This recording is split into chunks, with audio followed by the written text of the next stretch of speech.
ರಾಜ್ಯದ ಎಲ್ಲಾ ಕಡೆ ಸುಮಾರು 2,000 ಕೋಟಿ ರೂಪಾಯಿ ವೆಚ್ಚದಲ್ಲಿ ರೈಲ್ವೆ ವಿದ್ಯುದೀಕರಣ ಆಧುನೀಕರಿಸಲಾಗುತ್ತಿದೆ ಎಂದು ಕೇಂದ್ರ ಜಲಶಕ್ತಿ ಮತ್ತು ರಾಜ್ಯ ರೈಲ್ವೆ ಖಾತೆ ಸಚಿವ ವಿ. ಸೋಮಣ್ಣ ತಿಳಿಸಿದರು.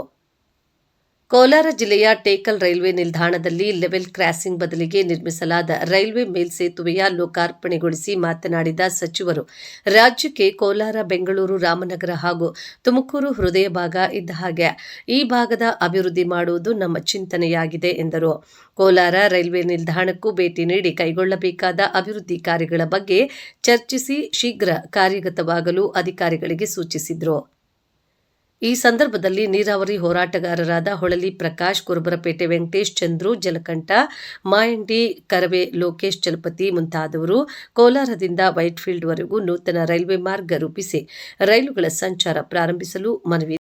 ಪ್ರಮುಖ ನೀರಾವರಿ ಹೋರಾಟಗಾರರಾದ ಕುರುಬರಪೇಟೆ ವೆಂಕಟೇಶ್ ಸಚಿವರ ಬಳಿ ತಮ್ಮ ಅಹವಾಲು ಹೇಳುತ್ತಾ, ಪ್ರತಿನಿತ್ಯ ಸಾವಿರಾರು ಮಂದಿ ಪ್ರಯಾಣಿಸುತ್ತಿದ್ದು ಸಮಯ ವ್ಯರ್ಥವಾಗುತ್ತಿದ್ದು, ಉದ್ಯೋಗಾಕಾಂಕ್ಷಿಗಳು ಮತ್ತು ಸಾರ್ವಜನಿಕರ ಅನುಕೂಲಕ್ಕಾಗಿ ಕೋಲಾರದಿಂದ ನೇರ ರೈಲ್ವೆ ಮಾರ್ಗಕ್ಕಾಗಿ ರೈಲ್ವೆ ಸಚಿವ ಸೋಮಣ್ಣನವರಲ್ಲಿ ಮನವಿ ಮಾಡಿದರು.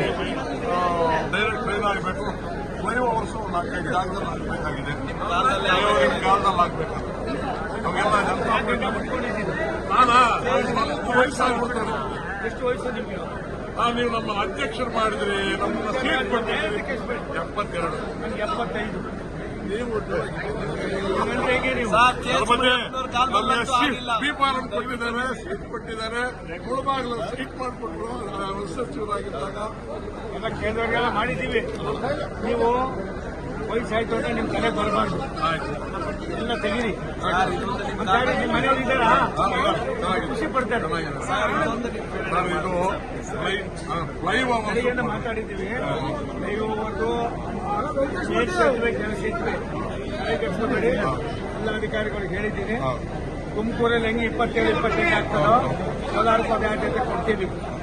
ಆಯ್ತಾ?